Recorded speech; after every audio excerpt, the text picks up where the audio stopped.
அது டூபோலிஸ் இப்படி தான் வாய்க்கு வந்ததெல்லாம் பேசின்னு இருக்காது. தமிழகத்திற்கு கிடைத்த மிகப்பெரிய சாபக்கேடு இது போன்ற மாநில தலைவர்கள். அரசியலில் நாகரிகத்தை துறந்து லாவாணி பாடுகின்ற சாலையோர கச்சேரி நடத்துபவர்கள் போல அவர் பேசுவதற்கெல்லாம் நாம் பதில் கூறிக்கொண்டதால் ஆகாது. எங்களுக்கு மடியிலே கனமில்லை, ஆகவே வழியிலே பயணம் இல்லை. இது போன்ற மிரட்டல் உருட்டலுக்கெல்லாம் அஞ்சி யாரும் பதுங்கி வீட்டிலே அமர்ந்து விட மாட்டார்கள். திராவிட முன்னேற்ற கழக தலைவர் எங்களின் உயிரினும் மேலான தமிழ்நாட்டிய முதலமைச்சருடைய பிறந்தநாளை முன்னிட்டு கடந்த மாதம் 20ஆம் தேதி கொளத்தூரிலே காலை சிற்றுண்டி அமுதக்கரங்கள் என்ற பெயரிலே எங்கள் அன்பிற்கினிய கழகத் தலைவருடைய அன்பு துணைவியார் எங்கள் அன்னியார் அவர்கள் துவக்கி வைத்த இந்த நிகழ்வு என்பது இன்றோடு 27வது நிகழ்வாக இந்த அமுதக்கரங்கள் நிகழ்ச்சியை இன்றைக்கு பழைய வாழமாநகர் புளியாந்தோப் சாலை ஆகிய 2 இடங்களில் துவக்கி வைத்தோம். சட்டப்பேரவை உறுப்பினர் தாயம் கவி அவர்களும் பகுதி கழக செயலாளர் அண்ணன் சாமிக்கன் அவர்களும் இந்த வட்டங்களின் 2 வட்டங்களுடைய செயலாளர்கள் புல்லு என்ற சுரேஷ் அவர்களும் அன்பிற்கினிய இன்னொரு வட்ட செயலாளர் இஸ்லாமிய நண்பர் ஒருவரும் அதேபோல் மாநகராட்சி மாமன்ற உறுப்பினர் அன்பிற்கினிய பலவன் அவர்களும் இந்த நிகழ்ச்சியிலே பங்கேற்றார்கள். காலை இந்த உணவு ஏதோ இயன்ற வகையில் மக்களால் நான் மக்களுக்கு சேவை செய்வதற்கே தான் என்ற நிலையிலே வாழ்கின்ற மாண்புமிகு தமிழக முதல்வர் பிறந்த நாளிலே இதை பசியார உண்பவர்கள் மனதார அவரை பல்லாண்டு வாழ வேண்டும் என்று வாழ்த்துவது, மேலும் இது போன்ற மக்கள் பணிகளுக்கு அறம் சேர்க்கின்ற பணிகளுக்கு எங்களுக்கு உற்சாகத்தையும் உத்வேகத்தையும் அளித்துக் கொண்டிருக்கின்றது. ஸ்காட்லாந்து யார்டுக்கு இணையான காவல்துறை தமிழ்நாடு காவல்துறை.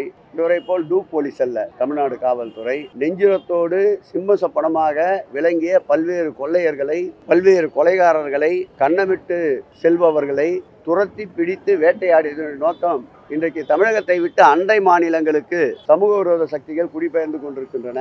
காக்கி சட்டைக்கு தூக்கம் இருக்காதுதான். ஏனென்றால் இது போன்ற கல்வர்களிடமிருந்து இந்த நாட்டை காப்பாற்றுவதற்காக எல்லையிலே நிற்கின்ற இராணுவ வீரர்களைப் போல் நம்முடைய காக்கி சட்டை அணிந்த காவல்துறையினர் இந்த ஆட்சியையும் தமிழக மக்களையும் அமைதி பூங்காவாக வைத்திருப்பதில் அண்ணாமலைக்கு உடன்பாடு இல்லை என்பதால் தான் அவர்கள் தூங்க மாட்டார்கள் என்று சொல்லுகிறார். உண்மைதான், அவர்கள் தூங்குவது கிடையாது. இந்த நாட்டை காப்பாற்றுவதற்கு முதலமைச்சருடைய எண்ணங்களை நிறைவேற்றுவதற்கு தூக்கம் இல்லாமல் தான் தமிழ்நாடு காவல்துறை இருந்து கொண்டிருக்கின்றது. நாடகம் ஆடுவதாக தாவேகாவுடைய பொதுச் செயலாளர் ஆனந்த் பேசியிருக்காரு. எப்படி பாக்குறீங்க? அதே மாதிரி பாஜக தலைவர் சொல்லும் பொழுது இன்னும் வேற யாராவது கீழே வந்து சொல்றது கேளுங்க, அதுக்கும் பதில் சொல்லிட்டு உட்கார்ந்து இருக்கோம். ஃபீல்டுக்கு வர சொல்லுங்க. சும்மா உட்காந்துன்னு பேசிட்டே இருந்தா என்னங்க இருக்கு? இந்த காலையில இங்க இருக்கிறோம். நாங்க ஏற்கனவே சொன்னது தோசையை திருப்பி போடுறாரு. அவ்வளவுதான். ஊடகத்துறை நண்பர்களுடைய வாதத்திற்கே விட்டு விடுகிறோம். தமிழகத்தில் யார் பி டீம், யார் உறுதியோடு தமிழகத்துடைய கொள்கைகள், கோட்பாடுகள், லட்சியங்களை காக்கின்றவர்கள் என்பது உங்களுக்கே புரியும். ஊடகத்திற்காக அவர்கள் பேசுகிறார்கள். அதே பாணியில் எங்களுடைய பணியையும் நாங்கள் தொடர்வதற்கு தயாராக இல்லை. உறுதியாக நிற்போம் தமிழகத்துடைய உரிமைகளுக்காக. நீ பணம் தரவில்லையா, அதை பற்றி நாங்கள் கவலைப்படவில்லை. எங்களுடைய ஜிஎஸ்டி வரிக்கேற்றார் போல் எங்களுக்கு நிதி ஒதுக்கவில்லையா, அதை பற்றி கவலைப்படவில்லை. வெள்ள நிவாரண தொகை கேட்டதில் 100ல் 5 மடங்கு கூட இந்த தமிழகத்திற்கு நீங்கள் அளிக்கவில்லையா, அதை பற்றி நாங்கள் கவலைப்படவில்லை. ஒட்டுமொத்தமாக ஒன்றியத்திலே இருக்கின்ற அனைத்து அமைச்சர்களையும் தமிழகத்திற்கு அனுப்பி பார்க்கலா, வாருங்கள் பாருங்கள். எந்த சூழல் என்றாலும் தன்மானம் காக்கின்ற எங்கள் மாண்புமிகு தமிழக முதல்வர் அவர்கள் இந்த தமிழக மண்ணிலே ஆட்சி செய்கின்ற வரையில் எந்த டீமுகளும் ஒன்றாக கைகோர்த்து வந்தாலும் அசைக்க முடியாது. இந்த ஆட்சியை மீண்டும் 2026ல் 200 என்பது நிச்சயம், 234 என்பது லட்சியத்தோடு எங்களுடைய பயணம் தொடர்ந்து கொண்டிருக்கிறது.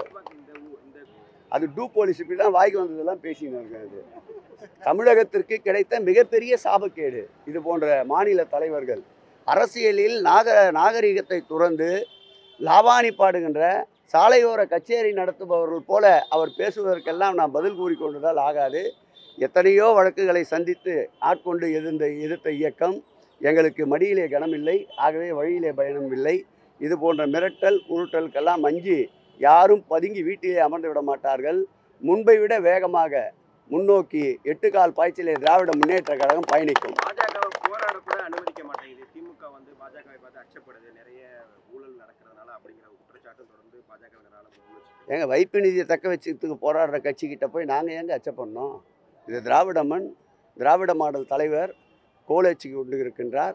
தமிழகத்திலே உள்ள அனைத்து மக்களும் சுபிட்சமாக இருக்கின்றார்கள்.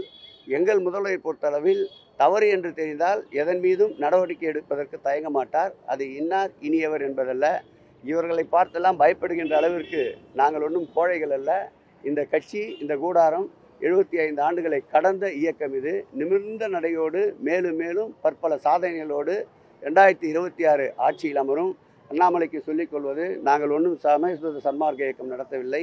ஒரு கன்னத்தை அறிந்தால் மறு கன்னத்தை காட்டுவதற்கு வீட்டிற்கு முற்றுகை போராடுவேன் என்று அறிவித்திருக்கின்றார். நாள் குறிக்க சொல்லுங்கள், வர சொல்லுங்கள். அந்த போராட்டத்தை திராவிட முன்னேற்ற கழக தொண்டன் காவல்துறையே இல்லாமல் எப்படி சமாளிப்பான் என்பதை அன்றைக்கு தெரிந்து கொள்ளட்டும். நிறைய கொடுத்துட்டோம்மா, நிறைய கொடுத்து இல்லைம்மா. அந்த அம்மா போட்ட வீடியோ உங்களுக்கு ஷேர் பண்ணிட்டேன். அங்கேயும் சங்கிங்க தான். அவர் லைனில் நிற்கிறாரு, மூச்சுத்திணறல் ஏற்படுது. ஓடியாக மூச்சுத்திணறல் ஏற்படுதுன்ற தகவல் வந்தோடனே திருக்கோயில் ஊழியர்களை அவர்கள் அழைத்து வந்து திருக்கோயிலில் இருக்கின்ற மருத்துவமனையில் சிகிச்சைக்கு எடுத்து செல்கிறார்கள். அவருக்கு ஏற்கனவே வீசிங் ப்ராப்ளம் இருக்கிறது என்று அவர்கள் மனைவி குழந்தைகள் கூறிய அடிப்படையில் மருத்துவமனைக்கு எடுத்து செல்கிறார்கள். எதிர்பாராத விதமாக மரணம் ஏற்பட்டு விடுகிறது. அப்பொழுதே சங்கிகள் அங்கே வந்து ஒன்று கூறி இப்படி பேட்டி கொடு, அப்படி பேட்டி கொடு என்று அவர்களை தொந்தரவு செய்திருக்கின்றார்கள்.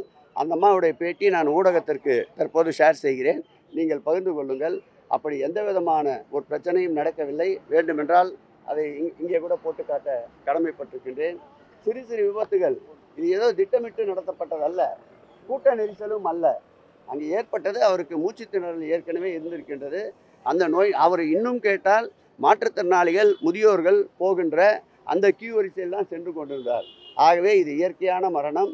இதில் திருக்கோயிலுக்கும் இறந்தவருக்கும் திருக்கோயிலுடைய பாதுகாப்பு மற்றும் குடிநீர் போன்ற வசதிகளை ஏற்படுத்துவதற்கும் எந்த விதமான சம்பந்தமும் இதில் இல்லை என்பதை தெரிவித்துக் கொள்வதோடு அந்த அம்மாவே பதிவிட்ட ஒரு பதிவை உங்கள் முன்னாடி போட்டு காட்ட விரும்புகிறோம். 15/3/2025 பேரனுக்காக முடியெடுக்கிறதுக்காக திருச்செந்தூர் வந்து நைட்டு வந்து சேர்ந்து இங்கே ஆலயத்தில் இருக்கிற அதில் வந்து தங்கியிருந்தோம். காலையில் நல்லபடியாக சாமி தரிசனம் பண்ணுறதுக்காக எல்லோரும் கிளம்பி போயிருந்தோம். போய் 100 ரூபா டிக்கெட்டில் தான் வந்து வரிசையில் போய் நின்னோம். இந்த இடத்துல இந்த மாதிரி வருஷம் போய்கிட்டு இருக்கையில் இந்த மாதிரி இவருக்கு மயக்கம் வர்ற மாதிரி இருந்ததுன்னு சொல்லி மயக்கம் போட்டு விழுந்துட்டாரு அங்கேயே.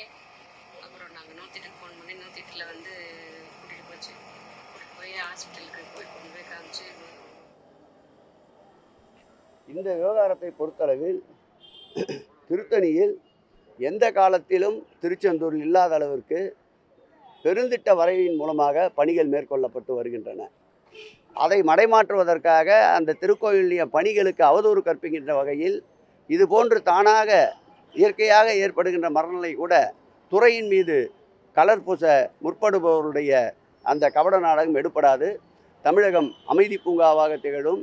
போராட்டங்களால், இது போன்ற பேட்டிகளால் கலவரத்தை உண்டாக்க நினைத்தால் நிச்சயம் எங்கள் முதல்வர் ஏற்கனவே சொன்னது போல் தமிழகம் அமைதி காப்பதற்கு இரும்பு கரம் கொண்டு அடக்குவார்.